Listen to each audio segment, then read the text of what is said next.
Paz e bem, meus irmãos e minhas irmãs. Estamos no 19º domingo do tempo comum, dia 13 de agosto. A família Capuchinha celebra hoje o beato Marco de Aviano. Ele viveu de 1631 a 1699. Hoje celebramos também o Dia dos Pais e assim abrimos a Semana Nacional da Família, com o tema Família, fonte de todas as vocações. Corações ardentes, pés a caminho. O evangelho de hoje é retirado do livro de Mateus, capítulo 14, versículos de 22 a 33. Naquele tempo, depois que Jesus multiplicou os pães, ele ordenou aos discípulos que entrassem na barca e passassem para o outro lado do mar, enquanto ele despediria as multidões. Assim que despediu as multidões, ele subiu ao monte para orar e permaneceu sozinho ali a noite toda.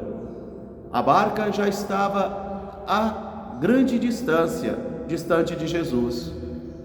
E o vento começou a ficar contrário, de modo que as ondas lançavam águas dentro da barca, e os discípulos ficaram apavorados. Às 3 horas da manhã, Jesus veio caminhando sobre o mar. Os discípulos, quando viram Jesus, pensaram que ele fosse um fantasma e deram um grande grito dizendo: "É um fantasma!" Mas Jesus, aproximando-se, disse: "Coragem, sou eu, não tenhais medo." Pedro disse: "Senhor, se és tu, manda-me ir caminhando até ti." Jesus disse a Pedro: "Vem." Pedro desceu da barca, começou a caminhar, mas quando ele viu a força do vento, então ele duvidou e começou a afundar e gritou: "Senhor, socorre-me." Jesus debruçou e tomou Pedro sobre a mão e o censurou, dizendo: "Homem fraco na fé, por que duvidaste?"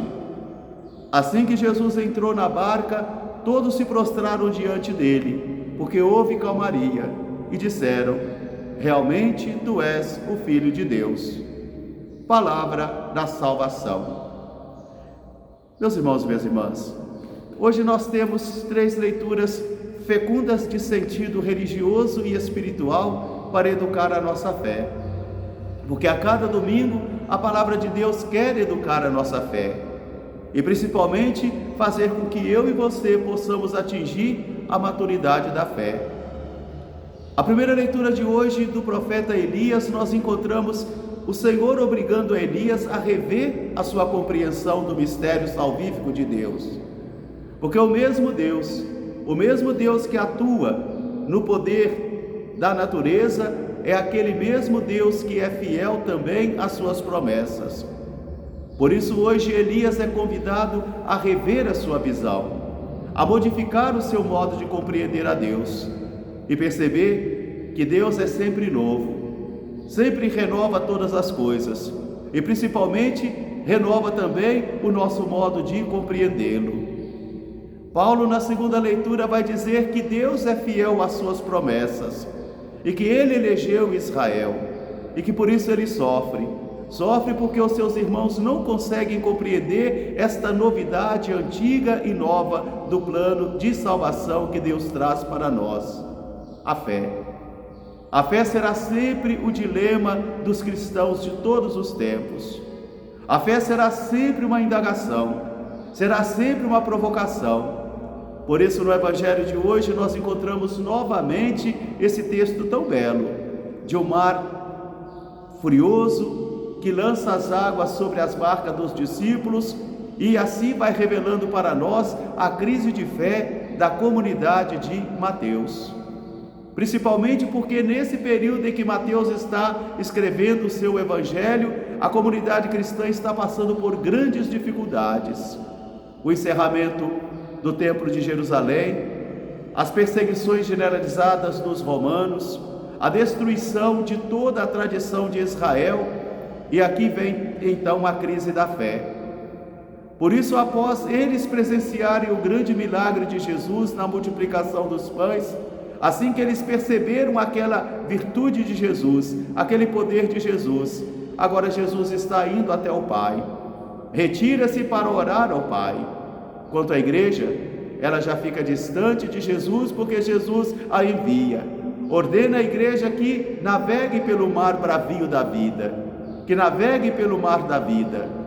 E quando ela se sente então distante de Jesus e sente a ausência de Jesus, e quando o vento fica também contrário à navegação, assim então os discípulos começam a ficar apavorados, aflitos, e eles começam a duvidar.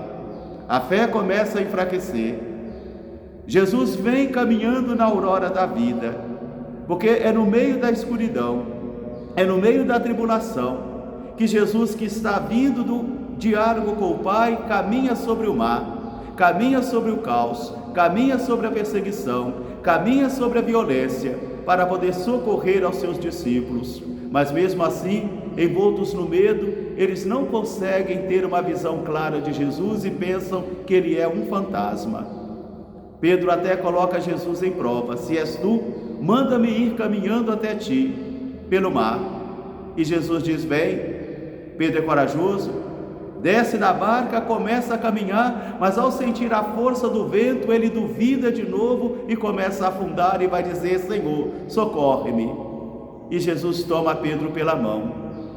Meus irmãos e minhas irmãs, esse texto hoje é um grande ensinamento para a igreja de todos os tempos, principalmente quando ela tem que conviver com o vento contrário das ideologias externas, o vento contrário das ideologias internas, e principalmente quando essas ideologias internas ou essas ideologias externas são capazes de trazer grandes sofrimentos, grandes trevas, grandes perseguições, grandes difamações, lançando os cristãos assim num pavor, numa descrença e também ficando perdidos sem saber para onde caminhar. É aí que Jesus vem caminhando pelo mar da vida, é aí que Jesus caminha no caos, é aí que Jesus caminha na perseguição, é aí que Jesus caminha na divisão, para poder dizer: coragem, não tenhais medo, sou eu, porque Jesus ainda continua dentro da igreja, Jesus ainda é o Senhor da igreja, mas para isso é preciso que eu e você atinjamos essa maturidade de fé que faltou em Pedro naquele momento. Ele vai, mas ele teme a força do vento e ele começa a afundar e vai gritar: Senhor, socorre-me.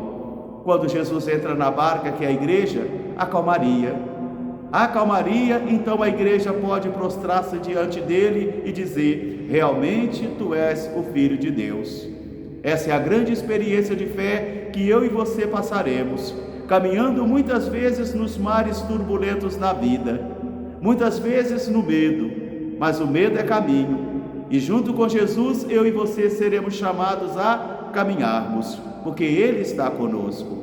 Logo mais às 8 horas da manhã, eu estarei celebrando aqui na paróquia de Nossa Senhora da Conceição, em Carneirinho, João Molevade, às 10 horas da manhã na comunidade Nova Esperança, às 17 horas na comunidade Nossa Senhora do Rosário e às 19 horas na Igreja Sagrado Coração de Jesus, ambas aqui em Carneirinhos, João Molevade, Minas Gerais. Um grande fraterno abraço para todos, paz e bem, até amanhã se Deus quiser. Abençoado Dia dos Pais e boa Semana Nacional da Família. Que Deus nos abençoe, até amanhã se Deus quiser, paz e bem.